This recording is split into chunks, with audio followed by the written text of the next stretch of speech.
So, the as specific examples, if you have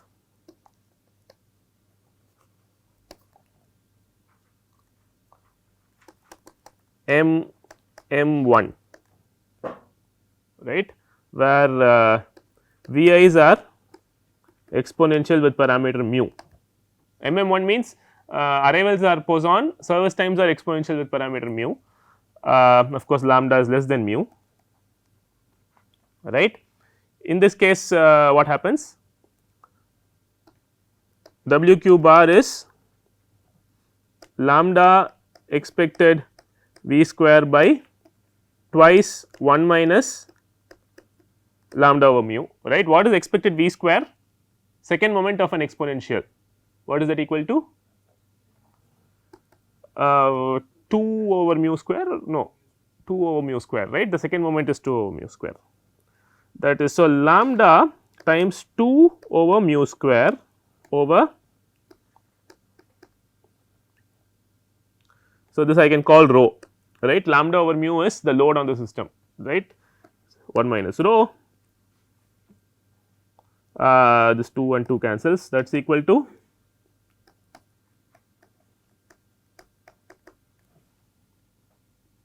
correct.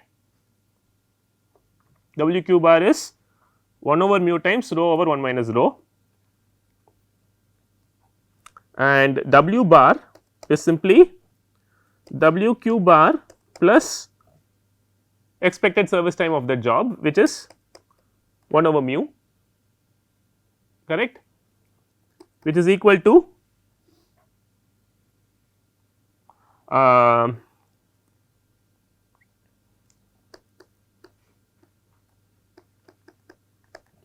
correct, equal to 1 over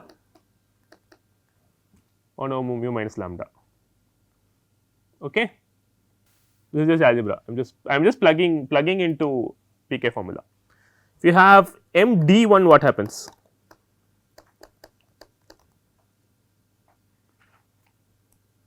MD1 means service times are equal to mu, a constant, right. So, VI's are equal to mu for all I, correct. So, in the first case, the MM1 case, VI's are exponential with parameter mu. In the second case, I am considering MD1 where the service times are deterministic. So, each service time is equal to mu, actually I should say 1 by mu, right, correct. 1 over mu for all I, all right. So, in this case what happens? WQ bar is equal to same formula, expected V square over twice 1 minus rho, all right. So, what is expected V square? V is just 1 over mu, it is just a number. So, V square is always 1 over mu square, right. So, you will get lambda times 1 over mu square over twice 1 minus rho, which is equal to 1 over 2 mu times correct WQ bar is 1 over 2 mu times rho over 1 minus rho.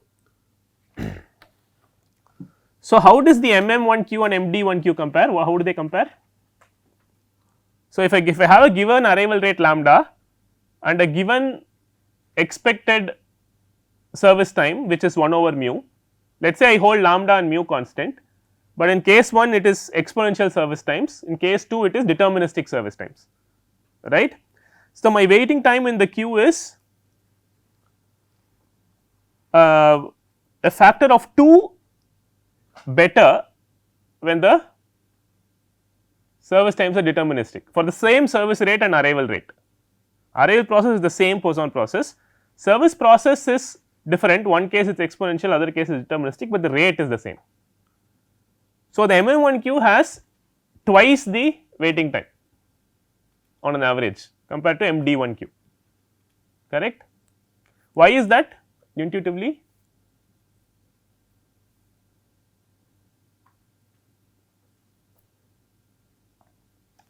Intuitively what is happening?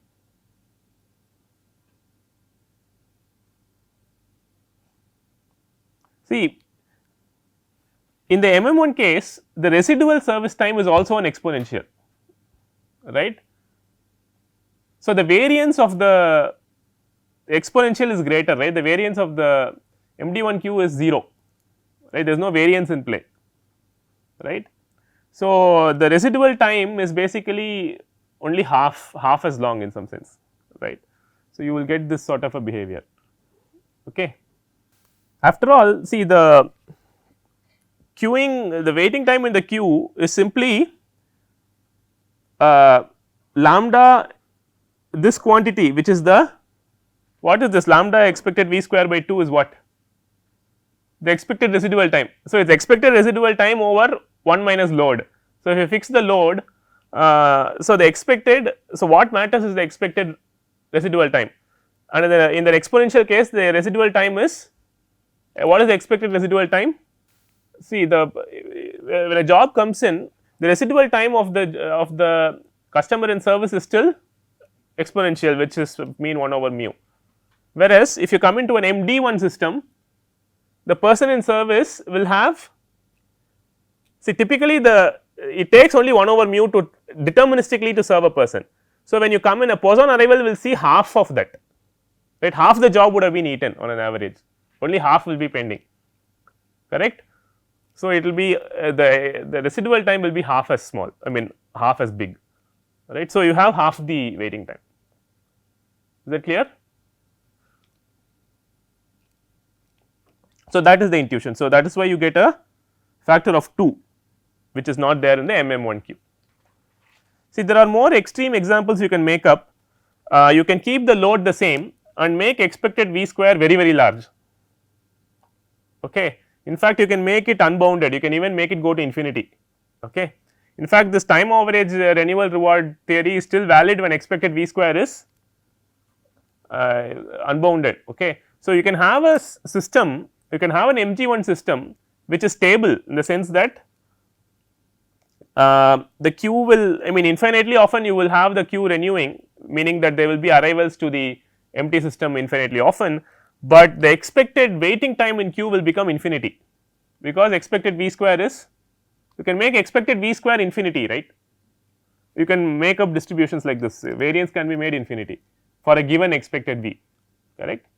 So, you can make queuing delay arbitrarily large for a given load by just playing with the second moment, okay. You are just making the elephant in service I mentioned can be made very large, right, by taking a distribution which is like 1 over x cubed or something like that. You can just cook up a distribution where expected V square can be unbounded, right. So, you can make expected waiting time in an MG1Q can be made unbounded, although the system is renewing infinitely often.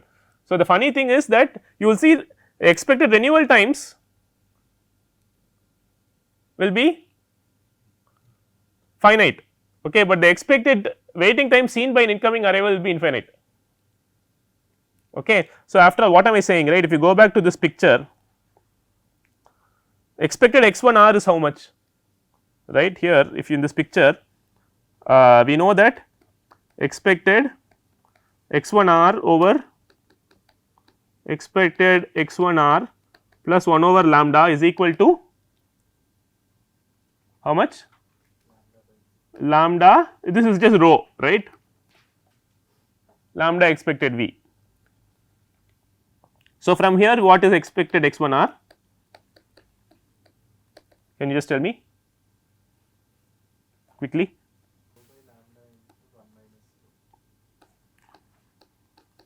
Is that all there is?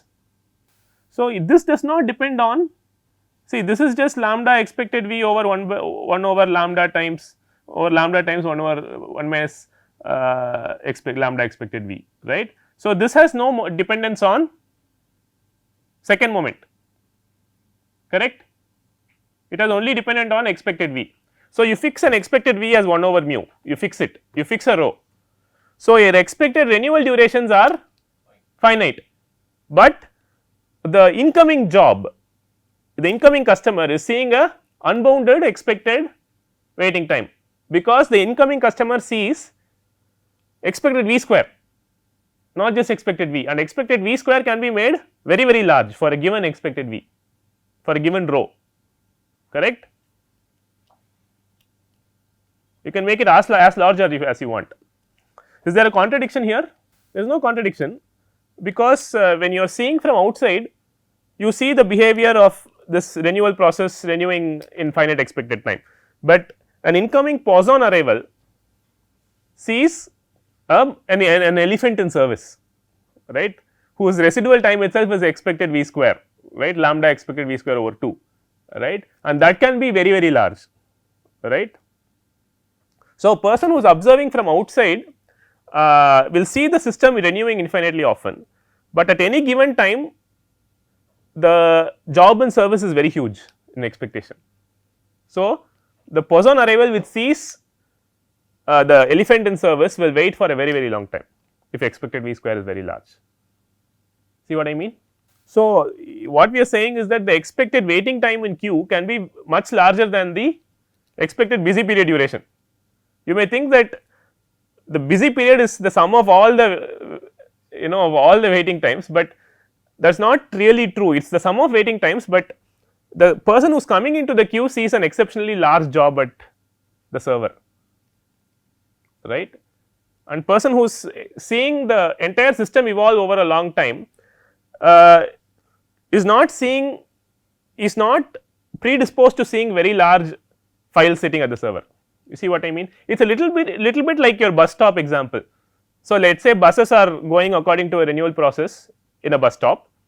If I am just sitting at the bus stop and noting down all these inter bus arrival times, I will denote, what I will note is typical arrival statistics, but if I were to show up to the system at a particular time, the duration of that interbus arrival will look like expected x square, right, which will not be typical at all, which we have already seen. That is exactly what is happening here. So, there is nothing more mysterious happening in the MG1 queue than in the simple bus stop example. Okay. So, a person who is seeing the system evolve continuously will see different statistics from a person who shows up to the system, because that person is more likely to show up in the MG1 case when the elephant is in service, or in the bus stop case when the inter arrival duration is exceptionally long. So, that is the key intuition I want you to get out of this PK formula, okay. But this is only for first come first serve, right, because you are waiting behind a bunch of people who are stuck behind that elephant, right, and that elephant in service is what is killing you. So, that is PK formula. We will continue tomorrow with ensemble average rewards, okay.